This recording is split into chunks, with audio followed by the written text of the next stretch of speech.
Hi everyone. I need advice about my marriage situation that's been tearing me apart. My name is Becca and I've been married to my husband Ronald for 5 years.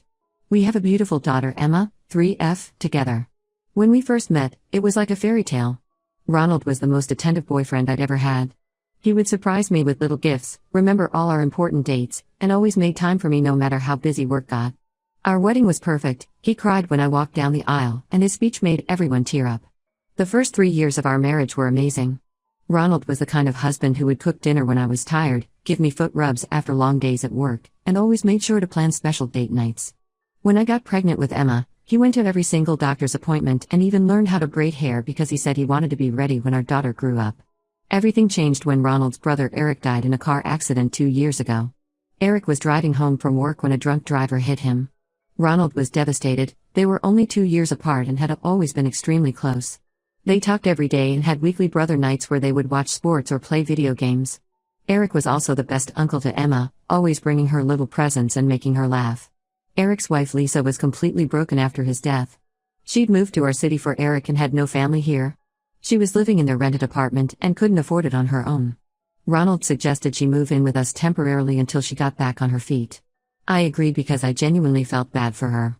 She'd lost her husband, her home, and was alone in a city where her only connections were through Eric.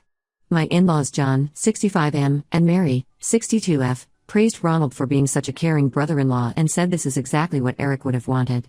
The first few months were fine. Lisa was quiet but helped around the house. She was good with Emma and would often watch her when I needed to run errands. She and Ronald would sometimes talk about Eric, sharing memories and grieving together. I thought this was healthy and never questioned it. Things started changing about 6 months ago. I began noticing small things at first.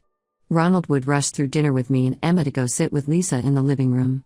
They would talk for hours, long after I'd gone to bed. When I'd wake up around midnight to check on Emma, I'd still hear them laughing and talking downstairs. They started going running together every morning at 6 a.m. Ronald had always said he hated morning workouts when I asked him to join me at the gym before work. But suddenly he was eager to wake up early for runs with Lisa. When I asked to join them once, they both got weird about it, saying it was their time to talk about Eric. Ronald began coming home early from work to help Lisa with random things. She needed help organizing Eric's old things, she wanted advice on her resume, she needed someone to look at her car. But when I needed help with Emma or asked him to pick up groceries, he was always too tired or too busy with work. The changes in Ronald's behavior became more obvious. He started hiding his phone, which he'd never done before. He would turn it face down whenever I walked into the room or quickly close his messaging apps. Once, I saw Lisa's name flash on his screen with a heart emoji next to it, but when I asked about it, he said Emma must have been playing with his phone and added it. My in-law's behavior made everything worse. Mary started inviting Lisa to all family functions but would conveniently forget to tell me the details. I found out about a family birthday party through Facebook photos where Lisa was front and center with Ronald and Emma. When I asked Mary why I wasn't told, she said she thought Ronald would tell me. John started making comments about how nice it was to see Ronald happy again, always when Lisa was around. He would reminisce about how Ronald and Lisa had always gotten along so well, even before she started dating Eric. Mary would join in, talking about how Lisa just fit so naturally into the family. Last month, we had a Sunday dinner at our house. I was in the kitchen getting dessert ready when I overheard Mary talking to Lisa. She said Lisa was the daughter she never had and that she was so grateful Lisa had stayed close to the family after Eric's death. Then she said something that made my blood run cold. She told Lisa that sometimes things happen for a reason and that Eric would want both her and Ronald to be happy. The final straw came last week.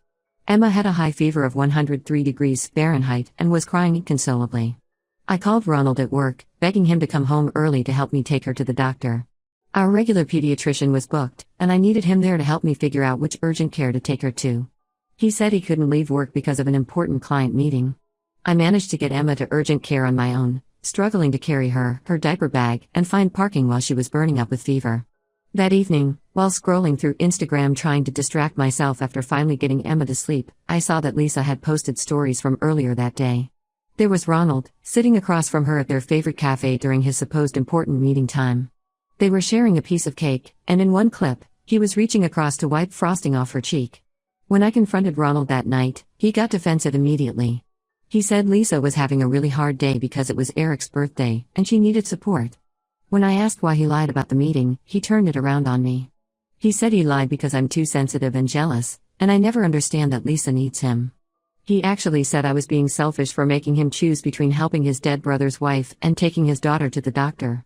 I called Mary crying, hoping my mother-in-law would finally see how much this situation was hurting me. Instead, she made everything worse. She said I needed to be more understanding because Lisa lost her soulmate. She suggested that maybe if I was more supportive of Ronald and Lisa's special bond, Ronald wouldn't need to lie to me. Then she had the nerve to say that Lisa has been an amazing addition to our family and that Emma clearly adores her. I found out yesterday that Ronald has been helping Lisa look for permanent jobs here. She had originally said she would move back to her hometown after getting back on her feet, but now they're looking at houses in our neighborhood. When I reminded Ronald about Lisa's plans to move back home, he said plans change and that Lisa is family now, she belongs here with us. I feel like I'm trapped in some twisted situation where my husband is having an emotional affair with his dead brother's wife, and his family is encouraging it. Every time I try to talk to Ronald about how their relationship makes me uncomfortable, he says I'm disrespecting Eric's memory by trying to push Lisa away. Am I crazy for feeling this way? Should I be more understanding about their relationship? How do I compete with my husband's dead brother's wife whom my in-laws treat like a saint? Please help me figure out what to do. Update 1 first, I want to thank everyone for their supportive comments and messages. Many of you suggested I dig deeper into Ronald and Lisa's relationship, and you were right, there was so much more going on than I knew. I've spent the last 2 weeks uncovering the truth, and honestly, I wish I could go back to being naive about it all. After reading your comments about checking the phone records, I logged into our mobile carrier account. Ronald had always handled the phone bills, but I knew the login information because I'd needed it once to upgrade my phone. What I found made me physically sick. For the past 6 months, Ronald and Lisa have been texting each other hundreds of times every day. I'm not exaggerating, there were days with over 500 messages between them. The timing of these messages was even more disturbing. There were long text conversations happening between 11 p.m. and 2 a.m. almost every night, exactly when Ronald would tell me he was staying up late to catch up on work emails. There were also clusters of messages during times when Ronald told me he was in meetings or too busy to talk. One particularly painful discovery was seeing dozens of messages exchanged during Emma's dance recital last month, a recital Ronald said he couldn't attend because of an important work presentation. But the phone records were just the beginning. I also discovered they'd been meeting for lunch almost every single day. Remember how Ronald always said he was too busy for lunch dates with me because he was trying to save his lunch break for catching up on work? Well, I found months of credit card statements showing he's been spending $40 to $50 at cafes and restaurants every day, always for 2 people, always at places near Lisa's new job. The worst discovery came from Ronald's laptop. He had left it open one morning while taking a shower. I've never been the type to snoop, but something in me just snapped. His email was logged in, and right there in his inbox was an email from Lisa with the subject line "Missing You." I opened it and found dozens of email threads between them going back months. They weren't explicitly saying "I love you" or planning to run away together, but the emotional intimacy in these emails was devastating. Ronald would write things like, "Today was so hard. Sitting in meetings, all I could think about was our conversation from last night. You're the only one who really gets me. I keep thinking about what you said about fate and second chances. Sometimes I wonder if everything happens for a reason.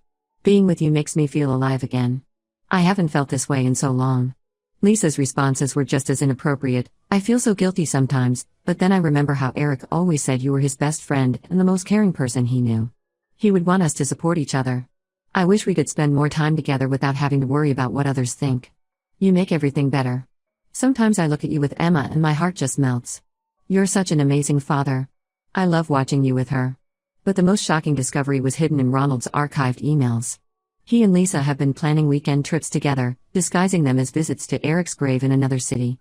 I found hotel reservations at romantic bed and breakfasts, dinner reservations at intimate restaurants, and even spa day bookings for couples massages. All while I was at home with Emma, thinking Ronald was paying his respects to his brother. When I confronted Ronald with all this evidence, his reaction was almost worse than the betrayal itself. He broke down crying, not because he was sorry for hurting me, but because he said he was torn between his loyalty to Eric and his feelings for Lisa. He admitted to having strong feelings for her but swore nothing physical had happened yet, as if the yet wasn't a knife to my heart. Then he had the audacity to suggest marriage counseling. He said we could work through this if I was just willing to be more understanding of his and Lisa's special bond. He actually said Eric would want all of us to be happy, and right now, this situation is making everyone miserable. As if my pain at discovering my husband's emotional affair was the real problem here. I called Mary, thinking surely now she would see how inappropriate this all was. Her response left me speechless. She suggested that maybe this was fate's way of keeping Eric's memory alive through Ronald and Lisa's connection. She said sometimes love works in mysterious ways and that if I truly loved Ronald, I should consider stepping aside for everyone's happiness. My own mother-in-law basically told me to accept my husband falling in love with his dead brother's wife. When I told John about everything I'd found, he accused me of invading Ronald's privacy and trying to create drama in the family. He said Ronald and Lisa's relationship was pure and born from shared grief, and that I was trying to make something beautiful into something ugly. He actually suggested I should be grateful that Lisa was helping Ronald become a better man. I couldn't stay in that house another night. I packed some essentials for Emma and me and went to my sister's place. Ronald has been calling and texting constantly, alternating between apologizing and making me feel guilty. One message he'll say he's sorry for hurting me, the next he'll accuse me of abandoning our family and traumatizing Emma by taking her away from her home. Lisa had the nerve to send me a long message about how she never meant for any of this to happen.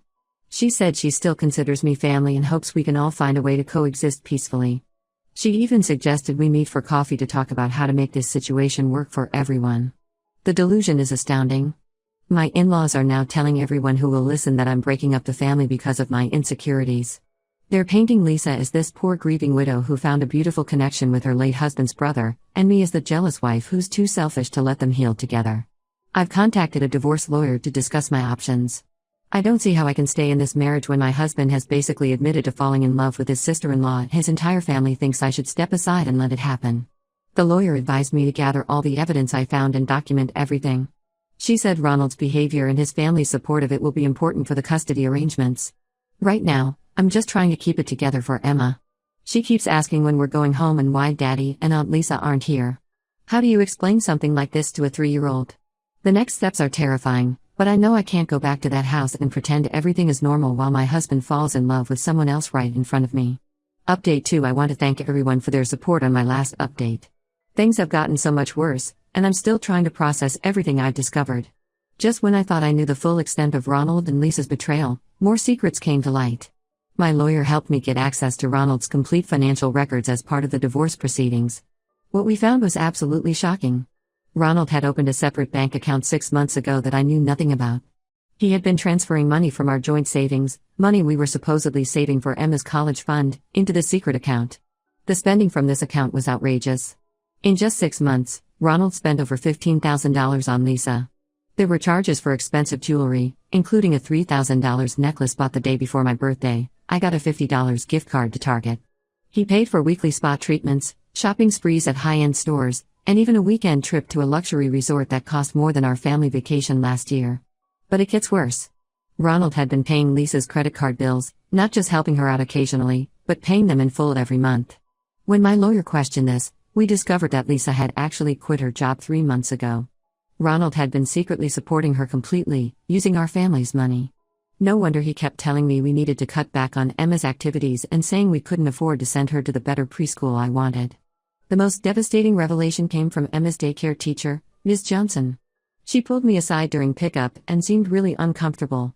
She told me she had been meaning to talk to me about something strange that had been happening. Apparently, Lisa had been picking up Emma regularly, at least twice a week. This was news to me. I thought Emma was with Ronald during those times.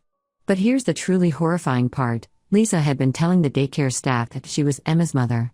When they questioned this because they knew me, Ronald had actually gone to the daycare and updated Emma's emergency contact forms. He removed my information entirely and listed Lisa as Emma's mother. Ms. Johnson showed me the forms. He had even used Lisa's maiden name to make it less obvious what he'd done. Ms. Johnson also mentioned that Lisa would bring Emma special treats and tell her stories about how they were going to live together soon and be a real family. She had been slowly manipulating my daughter, preparing her for some sort of transition I knew nothing about.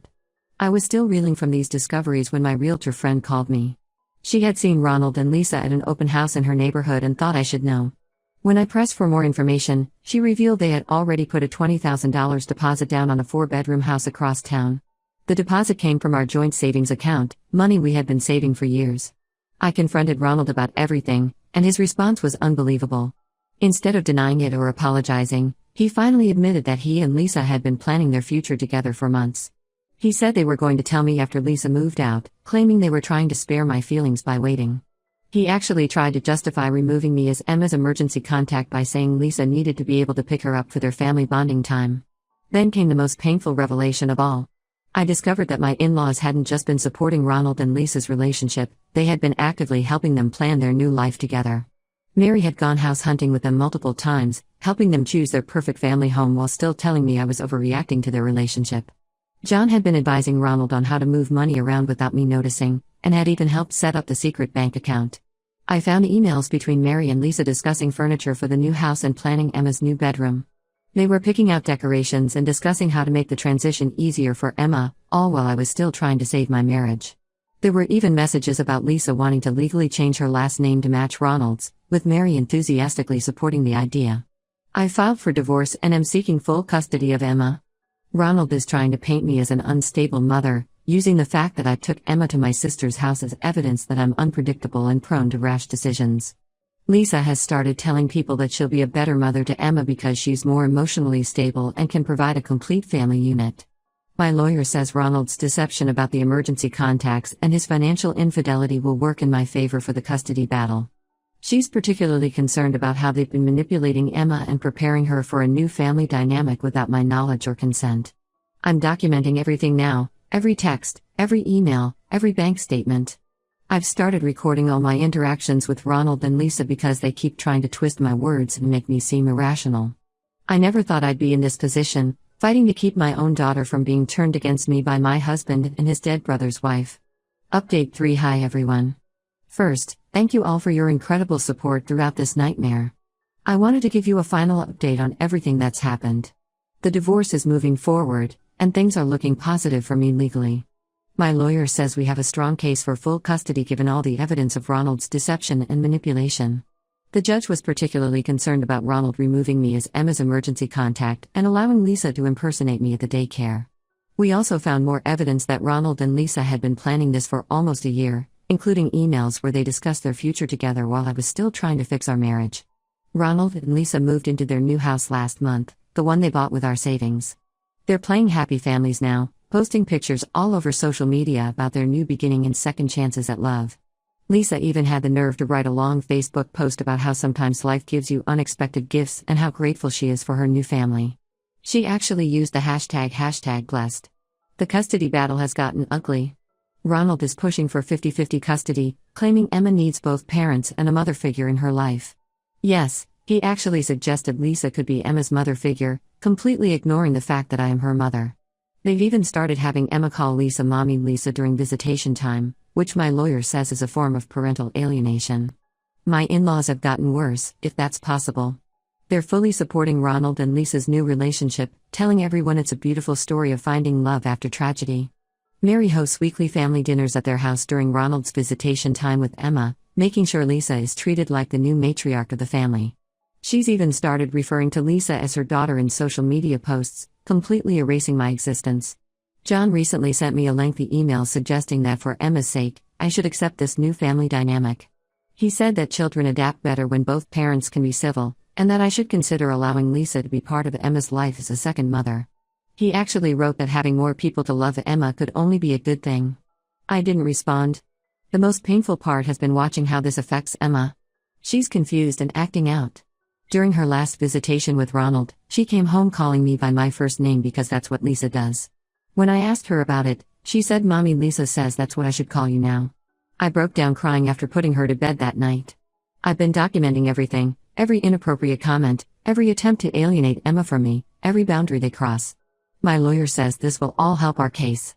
We've also filed for a modification to the temporary custody agreement requiring them to stop having Emma call Lisa any variation of mom and to stop speaking negatively about me during visitation time. I've gone completely no contact with my in-laws except through my lawyer. They still try to reach out, usually to criticize my decisions or pressure me to accept the situation. Last week, Mary sent me a Christmas card with a family photo of Ronald, Lisa, and Emma, with a note saying it's time to let go of your bitterness and accept that this is Emma's family too. The card went straight into my evidence file. Ronald and Lisa are now talking about getting married as soon as my divorce is final. They've already started planning their wedding, and Mary is helping them. They want Emma to be their flower girl. My lawyer says I can refuse to allow Emma to participate since the wedding would take place during my custody time, and I plan to do exactly that. I've started seeing a family therapist with Emma to help her process everything. She's struggling with all the changes and confusion, But the therapist says she's resilient, and will get through this with proper support. Some days are harder than others, like when she comes home from Ronald's house talking about all the fun things Mommy Lisa does with her. But I remain calm and consistent, always reminding her that I'm her mom and I love her. To everyone who asked if I regret my decision to leave, absolutely not. Yes, it's hard. Yes, it hurts watching my husband play happy families with his dead brother's wife. Yes, it's painful seeing my in-laws embrace the woman who helped destroy my marriage. But staying would have been worse. I refuse to teach my daughter that it's okay to accept betrayal and disrespect in the name of keeping the peace. For those in similar situations wondering what to do, trust your gut and keep all the evidence. Don't let anyone gaslight you into accepting the unacceptable, even if they're family. And remember that doing what's right for you and your children doesn't make you the bad guy, no matter how others try to paint you.